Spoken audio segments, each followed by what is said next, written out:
morning, friends. Cristiano Ronaldo has won almost everything football has to offer. Yet, after more than 2 decades at the top, one trophy remained out of reach: the FIFA World Cup. Good morning, guys, and welcome to Flop Files. This really is the ultimate tragic hero narrative in modern sports. We're talking about a guy whose unbelievable longevity completely redefined the beautiful game. He became the very first Portuguese player to feature in 6 different World Cups. And fast forward to 2026, he actually stepped onto the pitch as the oldest outfield player to ever start a World Cup match. Crazy, right? But despite his absolute physical conditioning, that ruthless training regimen we all know about, and this endless hunger to win, that one golden trophy just kept slipping through his fingers. So how does a player of this magnitude, a guy who literally conquered every league he touched, miss out on the sport's absolute ultimate prize? Part 1, the weight of a nation. Okay, let's dive into this, because to truly understand the whole Ronaldo World Cup story, you first have to grasp the immense, frankly, crushing burden he carried.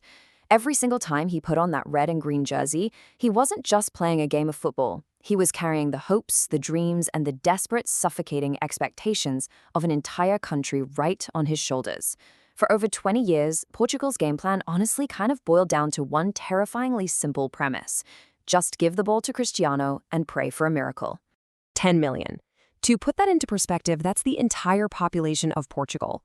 Less than 10 million people.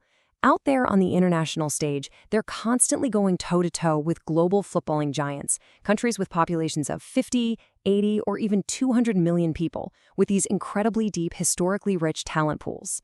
Because Ronaldo was born into a much smaller country, the mathematical odds of fielding a squad absolutely packed with world-class superstars every 4 years, well, they were massively stacked against him from the absolute beginning. He didn't really have the luxury of a golden generation just waiting for him when he first burst onto the scene. Before Ronaldo arrived, Portugal's history was honestly pretty bleak. Just 3 World Cup appearances in their entire existence, and absolutely 0 major international trophies. But with Ronaldo, 6 consecutive World Cup appearances. They haven't missed a single one. Just looking at this impartially, you can totally see why his fiercely loyal supporters argue he shouldn't take all the blame for not winning it all. He practically elevated a nation with a fairly modest footballing history into a perennial global contender, literally dragging them to the grandest stage time and time again through sheer force of will. He absolutely made the world fear Portugal. But could he actually take them all the way? Part 2, decades of heartbreak. Let's move to and see how this builds. Because just getting to the tournament is one thing, right? But what happened once he actually got there is this dramatic, tension-filled saga that would push him to his absolute physical and mental limits. It's a real roller coaster. Back in 2006, this young, electric prospect helps his team to an incredible semi-final run. Hope was sky high. But by 2010, that dream was cut short by their neighbors, Spain. Then, 2014 brought this bitter, really humiliating group stage exit against the US and Germany, where Ronaldo actually played through a debilitating knee injury just to get on the pitch. 2018? That gave us an absolute masterpiece with his stunning last-minute free kick hat trick against Spain, proving he was the first men's player to score in 5 different World Cups. Unbelievable. But then, 2022 brought unexpected heartbreak against Morocco, ending with him in tears walking down the tunnel.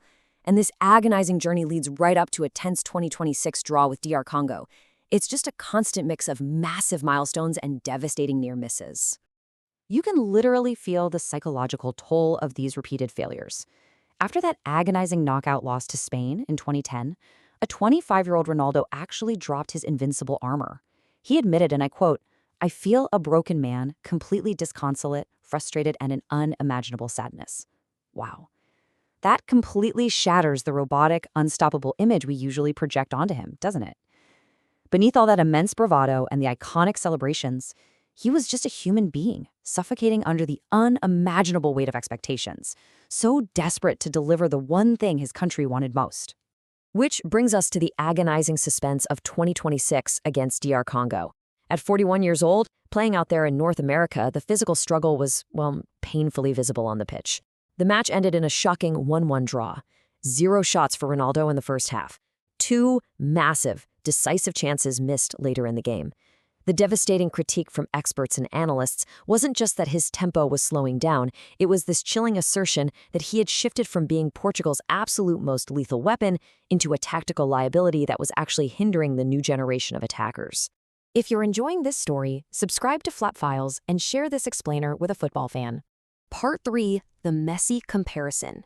Now, we really can't talk about Cristiano Ronaldo's World Cup legacy without transitioning to the ultimate rivalry of our generation. For a decade and a half, fans engaged in brutal debates over who was the absolute greatest. But for a lot of people, the conversation shifted permanently under the desert sky in Qatar back in 2022, when Lionel Messi finally lifted the golden trophy. Now, what's really interesting about this slide is when you look at their raw outputs on the biggest stage, the contrast is super stark. We're presenting this data impartially, but the numbers definitely tell a dramatic story. Messi boasts 27 games, 16 goals, 8 assists, and a massive 11 goal contributions in the knockout stages. Ronaldo, meanwhile, over 23 games, sits at 8 goals and 2 assists. Now, while Ronaldo's early group stage performances have been the stuff of legends, literally pulling Portugal from the brink of elimination multiple times, the statistical advantage in the later, crucial knockout stages heavily favors his Argentine rival on the World Cup stage. So the crucial point is 0. This single digit represents perhaps the most shocking and fiercely contested statistic of Cristiano Ronaldo's entire career. In 514 minutes of high-stakes World Cup knockout football, where the pressure is at its absolute peak, where legends are supposedly forged, Ronaldo has 0 goals. Not a single goal past the group stages in over 2 decades of trying. No way around it, that's a tough pill to swallow. Part 4, the flop debate.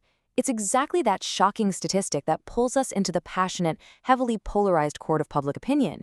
If you take a look at football forums and Reddit threads, you'll find die-hard fans aggressively and relentlessly debating his legacy. Is he a tragic hero who did absolutely all he could, or did he falter when the lights were brightest? Critics are super quick to label him a World Cup flop. They point directly to his ghosting in knockout games, that disastrous 2014 group stage exit right during his physical prime, and the controversial claims that he actively hindered the team's dynamic young attackers by 2026.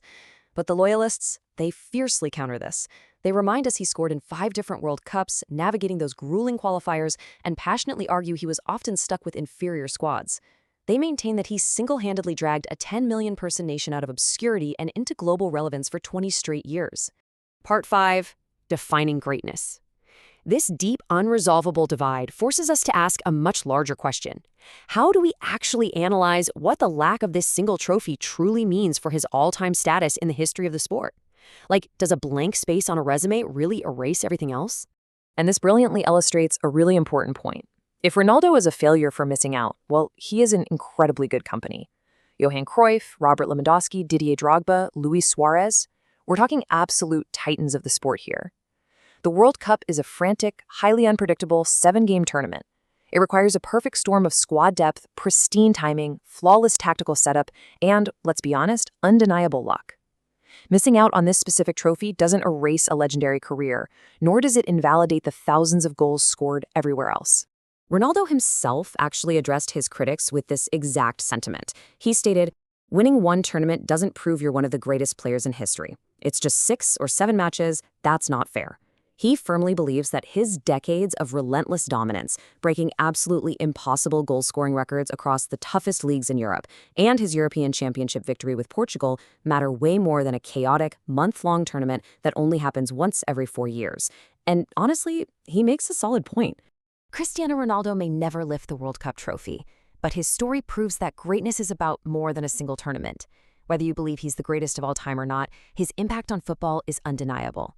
Thanks for watching Flop Files.